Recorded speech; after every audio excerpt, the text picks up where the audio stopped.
Bharatiya Janata party ने अपनी गुंडागर्दी का, अपनी लफंगई का एक और प्रमाण पूरे देश के सामने रखा है। स्टैंडिंग कमेटी का चुनाव चल रहा था। स्टैंडिंग कमेटी का चुनाव और उसकी वोटिंग पीसफुली हुई। स्टैंडिंग कमेटी के चुनाव की काउंटिंग पीसफुली हुई।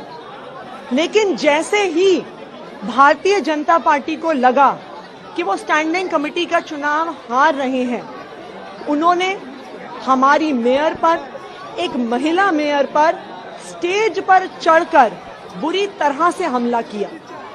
मेयर को अपनी जान बचाने के लिए शेली ओबरॉय जी, यूनिफाइड एमसीडी की दिल्ली की पहली मेयर, एक महिला, उनको अपनी जान बचाकर हाउस से भागना पड़ा।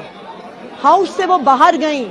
हाउस के बाहर भी भारतीय जनता पार्टी के पार्षदों ने, पुरुष पार्षदों ने उन पर फिजिकली असॉल्ट किया, उन पर फिजिकली हमला किया। ये क्या गुंडागर्दी है भारतीय जनता पार्टी की? जब चुनाव हार गए हो तो अपनी हार को मानो।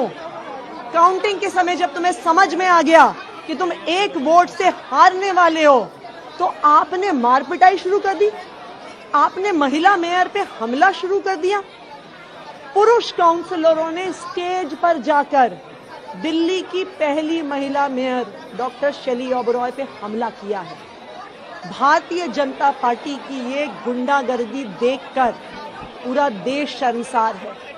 आज पूरा देश देख रहा है कि किस तरह से भारतीय जनता पार्टी जब चुनाव हार जाती है तो पहले ठीक से इलेक्शन मेयर का नहीं होने देती है, डिप्टी मेयर का नहीं होती है, इलीगल तरीके से एल्डरमैन अपॉइंट करती है, उनसे इलीगल तरीके से वोट करवाने की कोशिश करती है। सुप्रीम कोर्ट के आदेश से जाकर हम चुनाव करवाते हैं। चुनाव उनके तरीके से नहीं होता तो कल के चुनाव में बैलेट बॉक्स चोरी करके चले गए, बैलेट पेपर फाड़ दिए।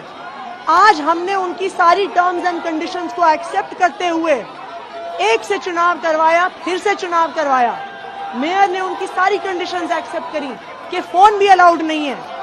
उसके बाद जब काउंटिंग में उनको समझ में आता है कि वो चुनाव हार रहे हैं, वो मेयर पे हमला कर देंगे। ये कैसी गुंडागर्दी है? क्या भारतीय जनता पार्टी जनादेश को स्वीकार नहीं कर सकती है? दिल्ली की जनता ने आम आदमी पार्टी को चुन के भेजा है। भारतीय जनता पार्टी वालों, अपनी गुंडागर्दी बंद करो, लोकतंत्र का सम्मान करो, दिल्ली की जनता के जनादेश का सम्मान करो, संविधान का सम्मान करो। ऐसी बूथ कैप्चरिंग तो 30-30 साल पहले बिहार में नहीं होती थी।